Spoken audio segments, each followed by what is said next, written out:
આ મંચ ઉપર બેઠેલા બધા જ મહાનુભાવો અને મારી સમક્ષ બેઠેલા આ દરેક વ્યક્તિના ઘટઘટમાં વિરાજતા એવા પરમ તત્વને મારા વંદન.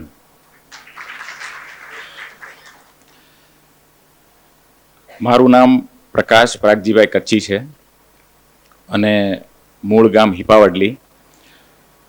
મારી આ જર્નીની શરૂઆત થઈ હતી 2008માં. 2008માં જ્યારે હીરાના વ્યવસાયમાં મંદી આવી અને ત્યારે એક વિચાર આવ્યો કે ભાઈ વાણંદ અને બ્યુટી પાર્લરને લગતો આપણે સામાન વેચવાની એક દુકાન કરીએ.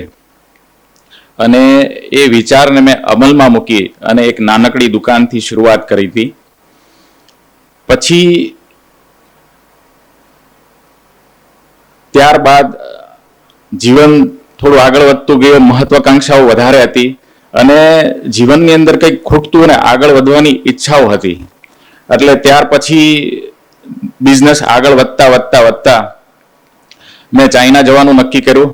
ત્યાં મને મારા ગુરુ મળ્યા અમિત કચ્છી, જે મને ચાઇના લઈ ગયા અને એક નવી દુનિયામાં મને પ્રવેશ કરાવ્યો. અને ત્યાંથી મારા વિચારો ખુલ્યા કે આ દુનિયા એક મહાસાગર છે અને જો આમાં સારી રીતે કામ કરવામાં આવે તો આપણે ચોક્કસ સારું પરિણામ લાવી શકીએ. ડગલે ને પગલે મને મારા પરિવારે સપોર્ટ આપ્યો. જ્યારે પણ મને કંઈક ખૂટતું હતું તો મારા પપ્પાનો હાથ મારા ખંભા પર હતો કે દીકરા તું ચિંતા કરમાં, હું તારી સાથે છું.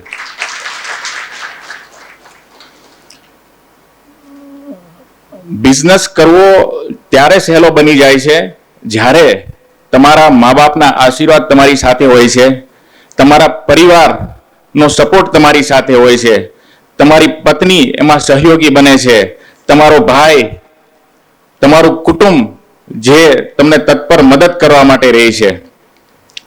2011 પછી અમે ચાઇનાથી ઇમ્પોર્ટ કરવાનું કામ કરતા અને ત્યાર પછી મને વિચાર આવ્યો કે સલૂન ફર્નિચરની અંદર કોઈ એવી સારી કંપની નથી. જો આ પ્રોડક્ટ બનાવવામાં આવે તો આમાં ચોક્કસપણે મોટું કામ થઈ શકે છે. ત્યારે આખા ભારતની અંદર જૂજ કંપનીઓ હતી જે સલૂન ફર્નિચર બનાવતી. આપણે દરેક વ્યક્તિઓ સલૂનની અંદર જતા હશું ત્યારે તમે ચોક્કસ જે બધી પ્રોડક્ટ જોઈએ છે, વાળની ખુરશી હોય કે શેમ્પુ સ્ટેશન હોય કે આ બધી પ્રોડક્ટનો મેં વ્યવસાય શરૂ કર્યો. આ પ્રોડક્ટનો વ્યવસાય શરૂ કરવાનું પાછળનું કારણ એ હતું કે જ્યારે મેં રિટેલ શોપ કરી ત્યારે મારા દુકાન પર જે સલૂનનું કામ કરતા ભાઈઓ આવતા એ મને એક ચોક્કસ વાત કહેતા કે સાહેબ મારે સારી ખુરશી લેવી છે ને તો મારે દિલ્હી જવું પડે, મુંબઈ જવું પડે અને સારી ખુરશી મળતી નથી અને સારો જવાબ મળતો નથી. ત્યારે મને એક વાત સમજાણી કે આ સેગમેન્ટની અંદર જે મારો કસ્ટમર છે એ પીડામાં છે અને જો હું આ પ્રોબ્લેમનું સોલ્યુશન્સ કરું તો હું ચોક્કસ આ વ્યવસાયની અંદર સારો બિઝનેસ કરી શકું. આ વિચારને મેં તાત્કાલિક ધોરણે અમલમાં મૂક્યો. મારી પાસે કોઈ જ અનુભવ નહોતો અને મારી પાસે કોઈ એવી ટીમ પણ નહોતી, પણ મને એવું લાગ્યું કે આ બિઝનેસની અંદર પોટેન્શિયલ છે. તો આ વિચારને મેં અમલમાં મૂકી અને એની પર આગળ કામ કરવાનું શરૂ કર્યું. તકલીફો એવી થઈ કે હવે ખેડૂતના દીકરાને, પટેલના દીકરાને અને આગળનો મારો વ્યવસાય હીરાનો હતો કે એન્જિનિયરિંગ કામ ફાવે નહીં. તો અમે જે કંઈ પ્રોડક્ટ બનાવતા ને તો અમે કસ્ટમરને પ્રોડક્ટ વેચીએ, કસ્ટમર પ્રોડક્ટ પાછી મોકલી દે કે પ્રકાશભાઈ આ ખુરશી મારે નહીં ચાલે.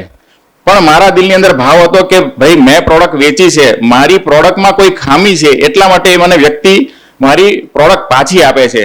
ત્યારે હું એ કસ્ટમરને પૂરા પૈસા પાછા આપી દેતો અને એને ટેમ્પો ભાડું પણ ચૂકવતો. આ ની પાછળ મારી થોટ એવી હતી કે હું એવું માનતો, મને જે સંસ્કારો મળ્યા છે કે ભાઈ કોઈ વ્યક્તિ આપણી સાથે જોડાય અને આપણી જો ભૂલ હોય તો એ ભૂલને સ્વીકારી લેવી અને સામેવાળાને મુસીબતમાં ના મૂકવો. અને એ રીતે મને આખા વાળંદ સમાજે સ્વીકાર્યો અને મને ખૂબ આશીર્વાદ આપ્યા અને મને ખૂબ મોટો વ્યવસાય આપ્યો. છેલ્લા 4 વર્ષ કોરોના પછી મારા જીવનમાં થોડું પરિવર્તન આવ્યું કે હું એક તકલીફથી જજુમે રહ્યો હતો કે મારી કંપનીની અંદર માણસો આવે તો ખરા, નોકરી તો કરે ખરા, પણ એક ટૂંકા સમયની અંદર જતા રહે. હવે આ પ્રોબ્લેમ છે ને દરેક બિઝનેસમેનની હોય છે કે ટીમ નથી બનાવી શકતા. તો ટીમ શા માટે નથી બનાવી શકતા ને એ તમને અહીંયા ચોક્કસ સમજાશે કે ભાઈ ટીમ બનાવવા માટે શું કરવું જોઈએ. તો મેં આત્મચિંતન કર્યું કે ભાઈ મારાથી ટીમ શા માટે નથી બનતી. જે લોકો મારી સાથે જોડાયેલા છે એ કેમ મને છોડીને જતા રહે છે. તો એક વાત મને ત્યારે એ સમજાય કે જો એ લોકોની ઈચ્છાઓ, એ લોકોના સપના અને જો એ લોકોની જરૂરિયાત હું સંતોષી નહીં શકું ને તો એ લોકો કાયમ માટે મારી સાથે જોડાશે નહીં. ત્યારે મને એક વિચાર આવ્યો કે ભાઈ જો મારું સપનું એવડું મોટું હોવું જોઈએ કે મારી સાથે કામ કરતા તમામ લોકોના એની અંદર એમના સપના, જરૂરિયાત ને પૂર્ણ થાય તો જ એ મારા સાથે લાંબા સમય સુધી કામ કરે. અને એ માટે થઈ અને અમે ડે ટુ ડેમાં એક્શન લેવાનું ચાલુ કર્યું. તમને જાણીને આશ્ચર્ય થશે કે અમારી કંપનીમાં એટલા બધા કડક નિયમ છે કે કોઈ ગંદકી કરે તો અમે એને સીધી 200 રૂપિયાની પેનલ્ટી આપી દઈએ. કોઈ વ્યક્તિ સવારે અમારો મેનેજર જો એના બૂટ સાફ ન હોય તો એને 200 રૂપિયાની પેનલ્ટી આપી દઈએ. જો એની કપડા જે એમણે ડ્રેસ પહેર્યો છે યુનિફોર્મ એની ઇસ્ત્રી ન હોય તો અમે એને 200 રૂપિયાની પેનલ્ટી આપી દઈએ. તો તમને એવું થાય કે ભાઈ આટલી બધી પેનલ્ટી જ્યાં હોય અને વાતે વાતે દંડની વાત હોય એ કંપનીમાં કોઈ કામ ખરેખર સ્વાભાવિકપણે ના કરે. પણ અમે એમને જેટલો દંડ આપ્યો છે ને એનાથી 4 ગણો પ્રેમ આપવાનો પ્રયાસ કર્યો. એ પ્રેમ એ રીતે હતો કે દરેક શેઠને એવું થાય છે કે આ મારા એમ્પ્લોઈઝ મારા ના થઈ શકે. સામે કર્મચારી પણ એવું વિચારતા હોય કે ભાઈ મારો શેઠ મારો ના થઈ શકે. તો ચોક્કસપણે હું એવું માનું છું કે શેઠને જ પહેલ કરવી પડે. જ્યારે આપણું બાળક નાનું હોય છે અને કોઈ ભૂલ કરે છે ત્યારે આપણે એને કેટલી વખત માફ કરીએ છીએ. તો આ ભાવ જ્યારે કંપનીઓ અને સંસ્થામાં આવે ને ત્યારે ચોક્કસ મોટી ટીમ બને. આપણે શું કરીએ છીએ કે કોઈ તમારી સાથે વર્ષોથી કામ કરી રહ્યો છે, જો એક ભૂલ કરે તો તમે એમને રજા આપી દો. જ્યારે બીજી સાઈડ આપણે જોઈએ કે ભાઈ આપણા બાળકો હજારો ભૂલ કરે છે છતાં પણ આપણે એને માફ કરી દઈએ છીએ. આ ભાવ અને આ વિચારને હું સમજો કે જ્યારે જો તમારે ટીમ મોટી કરવી હશે તો એની નાની મોટી ભૂલોને સાથે બેસીને સમજવી પડશે, એને શિખામણ આપવી પડશે અને એને દિશા બતાવવી પડશે. એટલે અમે અમારી કંપનીની અંદર વિચાર ગોષ્ઠી ચાલુ કરી કે દર શનિવારે અમે મીટિંગ કરતા અને અમારી ટીમના વિચારો લેતા અને જે વિચારો લે સારો વિચાર આપે એને અમે તાત્કાલિક ઇનામ આપતા. હવે ઇનામ આપવા પાછળનું કારણ એવું હતું કે કોઈ પણ માણસ એની હિંમત ત્યારે જ ખોલી શકે કે જ્યારે એના વિચારોને બિરદાવવામાં આવે. નાનું બાળક હોય ને તમારી પાસે કોઈ સારી વાત લઈને આવે ને તમે એને ઠપકો આપીને ચૂપ કરાવી દો તો એ બાળક તમારી પાસે બીજી વખત ક્યારેય નથી બોલવાનું. તો એવી જ રીતે જે લોકો સાથે આપણે કામ કરીએ છીએ અને જે લોકો સાથે કામ કરીએ છીએ અને એ કોઈ આપણી પાસે સારી વાત લઈને આવે, કોઈ ભૂલ કરીને આવે અને આપણે એને જો એની સાથે ખરાબ વર્તન કરીએ તો એના વિચારોનું ત્યારે જ મૃત્યુ થઈ જવાનું છે. એ બીજી વખત આપણી પાસે સારી વાત લઈને નહીં આવે, જે આપણું સૌથી મોટું નુકસાન છે એવું હું માનું છું. ત્યાર પછી આ કાર્યક્રમને અમે આગળ વધારતા ગયા. જે વ્યક્તિ અમને સારા વિચાર આપે એને અમે તાત્કાલિક ધોરણે ઇનામ આપતા. પછી આ બિઝનેસને આગળ વધારતા મારા જીવનની અંદર મને કંઈક ખૂટતું એવું લાગતું. હવે એક ખૂટતી વસ્તુ શું હતી મને સમજાતી નહોતી. મને એવી બેચેની લાગતી કે મેં જીવનમાં ઘણું હાસિલ તો કર્યું છે પણ એ વસ્તુ શું ખૂટે છે એની મને સમજ નહોતી અને એ વિચાર મને કાયમ ડંખ્યા કરતો. તો આ વાત ઘણા વર્ષો પહેલાની છે. મેં મારા ગુરુ છે અયોધ્યાના એને પૂછ્યું કે બાપુ મને ભગવાને આ પરમ અવતાર તો આપ્યો છે પણ એમાં મારું ઉત્તમ કામ શું? તો મને મારા ગુરુએ એવું કીધું કે બેટા રામ રામ કરો મોક્ષ મળી જશે. હવે એણે જ્યારે વાત કરી કે બેટા રામ રામ કરો મોક્ષ મળી જશે ને એ વાતથી હું સહમત નહોતો. વાત સાચી છે પણ મને એવું થયું કે આ દુનિયામાં હજારો લોકો પીડામાં છે, હજારો લોકો દુઃખી છે. તો એનું કોણ? હું જો મારા મોક્ષની કામના કરીશ અને હું બસ મારી માટે કંઈક પ્રયાસ કરીશ તો એનું શું? તો આ જે પ્રશ્ન છે ને એ મને દિવસે ને દિવસે ડંખ્યા કરતો. પણ હું મારા જીવનની અંદર મારા કાર્યોમાં સતત આગળ વધતો રહ્યો અને એમાં ગૂંચવાયેલો પણ મને આ પ્રશ્નનો જવાબ મળ્યો નહીં. પણ પછી આ પ્રશ્નોનો જ્યારે જવાબ નહીં મળ્યો ને ત્યારે મેં મારા પપ્પાને પૂછ્યું કે પપ્પા મને આ એક પ્રશ્ન સતાવે છે કે ભાઈ ભગવાને મને જન્મ દીધો એમાં ઉત્તમ કાર્ય શું? તો મારા પપ્પાએ મને એવું કીધું બેટા કે ગરીબોને જમાડો અને એ જ સૌથી સારું ઉત્તમ કાર્ય છે. કેમ કે એમના જીવનમાં એણે આ વસ્તુ કરી છે અને એમણે એનાથી કોઈ સારા આશીર્વાદ મળ્યા અને એને મનની સુખ મળ્યું, એટલે એણે મને એવું કીધું. પણ આ જવાબથી પણ મને સંતોષ નહોતો, પણ મેં કીધું કરી જોઈએ. તો અમે એવું કર્યું કે અમારી ફેક્ટરીની અંદર કિચન છે, ત્યાં અમે વધારે રસોઈ બનાવતા અને કડોદરા ચોકડી પર અમારી ફેક્ટરી કડોદરા છે, તો ત્યાં અમે સ્ટોલ લગાડવો કે ત્યાં બપોરે અમે ભૂખ્યા લોકોને જમાડીએ. તો મેં એ જોયું, આ કાર્ય છે ને હું સતત કરતો રહ્યો, લગભગ ઘણા મહિના સુધી કર્યું. પણ મેં આ ઓબ્ઝર્વેશન કર્યું, જે લોકો જમવા આવે છે ને એ રોજે સેમ જ હોય છે અને એમાંથી કોક લોકો ચેન્જ થાય છે. ત્યારે મને એક વખત છે ને 3-4 નવયુવાન મળ્યા કે એ બપોરે જમવા આવ્યા અને એ સમયે હું બરાબર ત્યાં જઈ ચડ્યો. તો મેં જોયું, મેં એને પૂછ્યું કે ભાઈ કંઈક કામ કરશો? તો એણે મને સવાલ કર્યો કે ભાઈ શું કામ કરવાનું? તો મેં કીધું અમારી ફર્નિચરની ફેક્ટરી છે ને ટાઢે છાંયે કામ કરવાનું છે. તો મને કે સમય કેટલો? એટલે મને ત્યારે એવું થયું કે જે વ્યક્તિને માગીને જમવું છે એને પણ સમય જોઈએ છે. પછી મને કે શું કામ કરવાનું, કઈ રીતે કામ કરવાનું, અને આખી મેં વાત જ્યારે પૂરી કરીને તો એ કે ભાઈ મારે આ કામ નથી કરવું. એવું મેં 4-5 લોકોને જ્યારે પૂછ્યું ને ત્યારે મને એમ સમજાણું કે ખરેખર હું આ લોકોની મદદ નથી કરી રહ્યો, આ લોકોને વધારે પંગુ બનાવી રહ્યો છું. પણ જ્યારે કોરોના સમયની અંદર આખી દુનિયા જ્યારે ઘર પર બેઠી હતી અને ત્યારે અમે માસ્કની ફેક્ટરી ચલાવતા, ભગવાનની કૃપાથી અમને એક એવો સારો વિચાર આવ્યો કે ભાઈ આ કામ કરવું જોઈએ. તો અમે રિસ્ક લઈને માસ્ક બનાવવાનું કામ ચાલુ કર્યું. ત્યારે એ વસ્તુ સમજાય કે જ્યારે આખી દુનિયા ત્રાહીમામ હતી, લોકો પાસે જમવા માટે કંઈ નહોતું, કોઈ વ્યવસ્થા નહોતી, ત્યારે લોકો મારી પાસે કામ માંગવા માટે આવતા. અને અમારી ફેક્ટરી છે ને કડોદરા એરિયામાં છે, તો ત્યાં એક મજૂર વર્ગ કહી શકાય, એક મિડલ ક્લાસ કહી શકાય એવા લોકો છે કે જેનું જો એના ઘરમાં એક સેલરી નો આવે ને તો એનું ઘર અટવાઈ જતું હોય છે, એની પાસે ખાવાની બીજી વ્યવસ્થા નથી હોતી, બીજા દિવસની વ્યવસ્થા નથી હોતી. ત્યારે ઘણા લોકો મારી પાસે કામ માંગવા માટે આવ્યા. એમાં એક બેન કામ માંગવા માટે આવ્યા જેના હાથની અંદર 6 મહિનાનું બાળક હતું અને એણે એવું મને કીધું કે સાહેબ મને કામ આપો. મેં કીધું બેન આ તું નાના બાળકને ક્યાં રાખીશ? તો એણે એવું કીધું કે સાહેબ તમે એ ચિંતા ન કરો, મને કામ આપો, મને કામની જરૂર છે. ત્યારે મને સમજાણું કે જો આ ધરતી પર કોઈ ઉત્તમ કામ હોય તો એ રોજગાર આપવાનું છે. રોજગાર આપવાથી માત્ર એ વ્યક્તિ નહીં પણ એનો આખો પરિવાર કાયમ માટે હંમેશ માટે આત્મનિર્ભર બને છે અને એના જીવનમાં હંમેશા એક સુખ અને શાંતિ આવે છે. એ કોઈની પાસે માગવાનો મોહતાજ નથી રહેતો.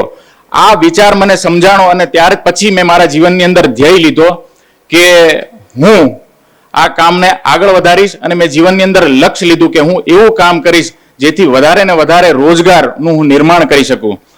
હવે અમે જે છેલ્લા 4 વર્ષથી પ્રોસેસ કરીએ છીએ એમાં અમે એવી ટીમ બનાવી છે, તમને જાણીને અચરજ લાગશે કે કોઈ પણ કોર્પોરેટ વ્યક્તિ જે મેનેજરની પોસ્ટ પર હોય ને, તમે એને કહો ને ભાઈ પાણી ભરતો આવ, તો એનો ઈગો હટ થઈ જશે. તમે એને કહી ન શકો કે મારી માટે ચા બનાવો, તમે એને એ ન કહી શકો કે સામાન્ય કામ કરી દે. પણ અમે અમારી કંપનીની અંદર એવું કલ્ચર ઊભું કર્યું કે મોટાથી મોટા વ્યક્તિને અમે સરળ બનાવ્યો.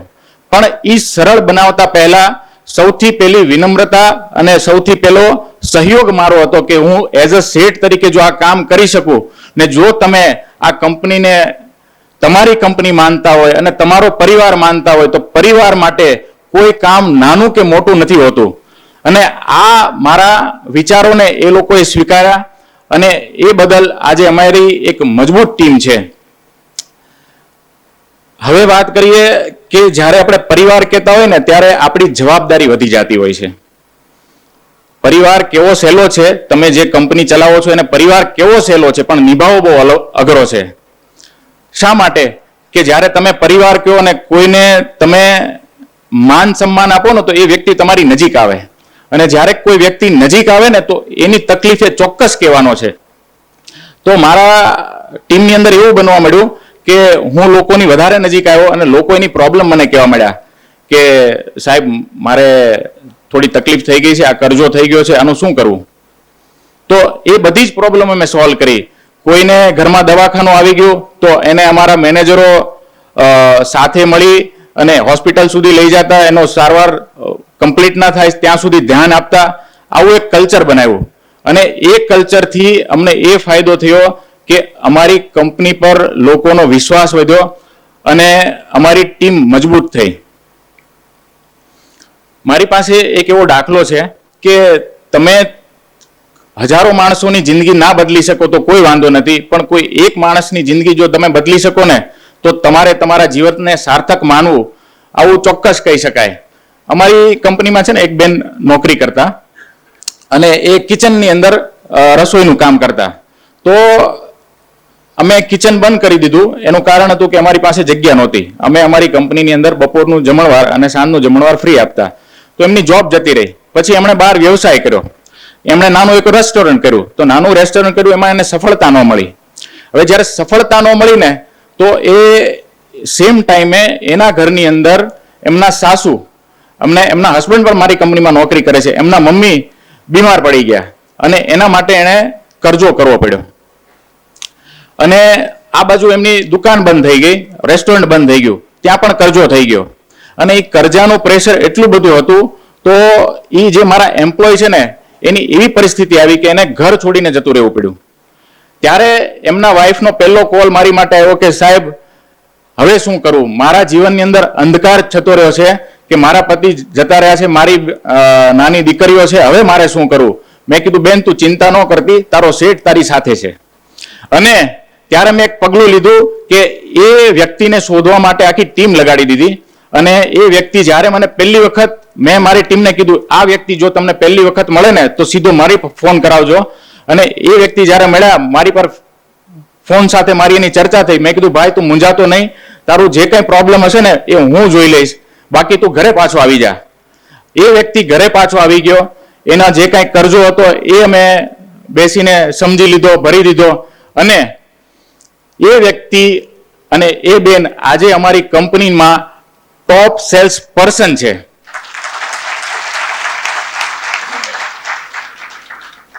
આ ત્યારે જ શક્ય બન્યું કે જ્યારે આપણે વ્યક્તિની મૂલ્ય સમજ્યા, એની કિંમત સમજ્યા. હવે બીજી સાઈડ એવી હતી, જો એ વ્યક્તિના જીવનમાં હું ન હોત તો કદાચ એમનું જીવન બહુ અંધકારમય બની જાત. એમને બે નાની દીકરીઓ છે, કદાચ એ આખો પરિવાર રંજડી જાત. પણ મારા એક પગલાએ એ આખા પરિવારને બચાવી લીધો. આવી જ રીતે અમારી કંપનીમાં જ્યારે નાની મોટી કોઈ પણ સમસ્યા આવે તો અમે એને ચોક્કસપણે મદદ કરતા હોઈએ છીએ. એક જનરલી કેવું થાય કે આપણે કોઈ સાથે ભાગીદારી કરીએ, કોઈ સાથે વ્યવસાય કરીએ તો થોડા સમયમાં બગડી જાય. કેમ કે આપણે આપણી પોતાની જાતની 100 ભૂલ માફ કરી દઈએ પણ સામેવાળાની એક ભૂલ માફ કરવા માટે તૈયાર હોતા નથી. અમારી કંપનીમાં એક વ્યક્તિએ કંપનીના પૈસા લઈ લીધા. તો જનરલી શું થાય, જનરલી આપણે એવું કહીએ કે ભાઈ કાલથી તું કંપનીમાં આવતો નહીં, એને મારીએ ધમકાવીએ. મેં એને બેસાડ્યો, મેં કીધું ભાઈ આ કરવા પાછળનું કારણ, તો એણે કારણ જણાવ્યું. મેં કીધું કાંઈ વાંધો નહીં, હું તારી સાથે છું, તું પૈસા ભરી દે, હું તારી સાથે ઊભો છું. એ વ્યક્તિ પાછો કામે ચડી ગયો, પાછી બીજી વખત ભૂલ કરી. કેમ કે કોઈ વ્યક્તિની એવી આદત હોઈ શકે, કોઈ વ્યક્તિની એવી માનસિકતા હોઈ શકે. તો આપણે બીજી વખતે શું કરીએ કે ભાઈ એક વખત ભૂલ થાય માફ થાય, બીજી વખત થોડી થાય. મેં એની બીજી વખત ભૂલ માફ કરી. પાછો એ કંપનીના પાછા 2 લાખ રૂપિયા વાપરી નાખ્યા. મેં એની ત્રીજી વખત ભૂલ માફ કરી અને એ ત્રીજી વખત ભૂલ માફ કરી ત્યારે એને ખબર પડી ગઈ કે ભાઈ આની સિવાય ઉત્તમ કંપની અને આની સિવાય ઉત્તમ બોસ મને ન મળી શકે. આજે એ વ્યક્તિ પાછો કામે લાગી ગયો અને એ પણ આજે અમારી કંપનીનો ટોપ સેલર છે. આજે છે ને અમે નવી કંપની બનાવવા જઈ રહ્યા છીએ. હવે તમે મને બહુ શાંતિથી સાંભળ્યો. ઓકે, હવે આજે છે ને અમે નવી કંપની બનાવવા જઈ રહ્યા છીએ. તો અમે અમારા કંપનીને અમારો પરિવાર કહીએ છીએ. જો આપણે પરિવાર કહેતા હોય ને તો અમારી જવાબદારી બહુ વધી જાય. તો આજે અમારી નવી કંપનીમાં અમે આપણા એજ્યુકેશનમાં છે ને એક ત્રુટિ છે, ઘણી બધી ત્રુટિ છે અને ઘણું બધું સારું પણ છે. એમાં ત્રુટિ એક એવી છે કે સ્કિલ ડેવલપમેન્ટ, કે જીવન જીવવાની જે મુખ્ય જરૂરિયાતો છે ને એની ઉણપ છે.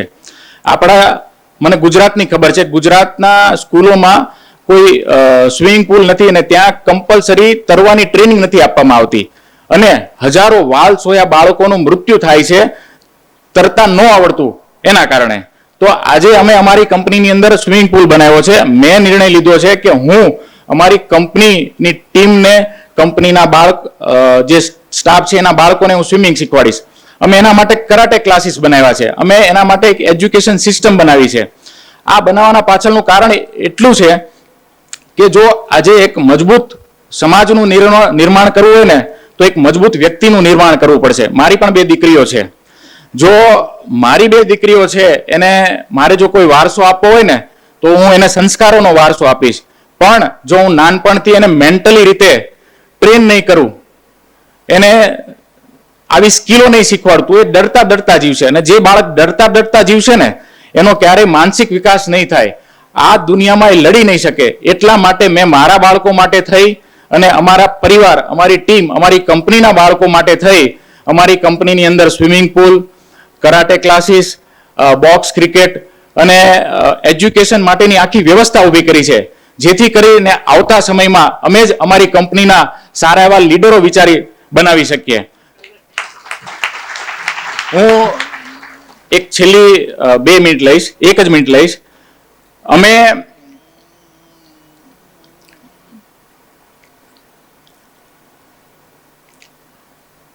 અમે એક વસુદેવ કુટુંબકના ભાવથી આ કાર્ય કરી રહ્યા છીએ, જે આગળના વર્ષોમાં એક મોટો યજ્ઞ બનવાનો છે. તથાસ્તુ.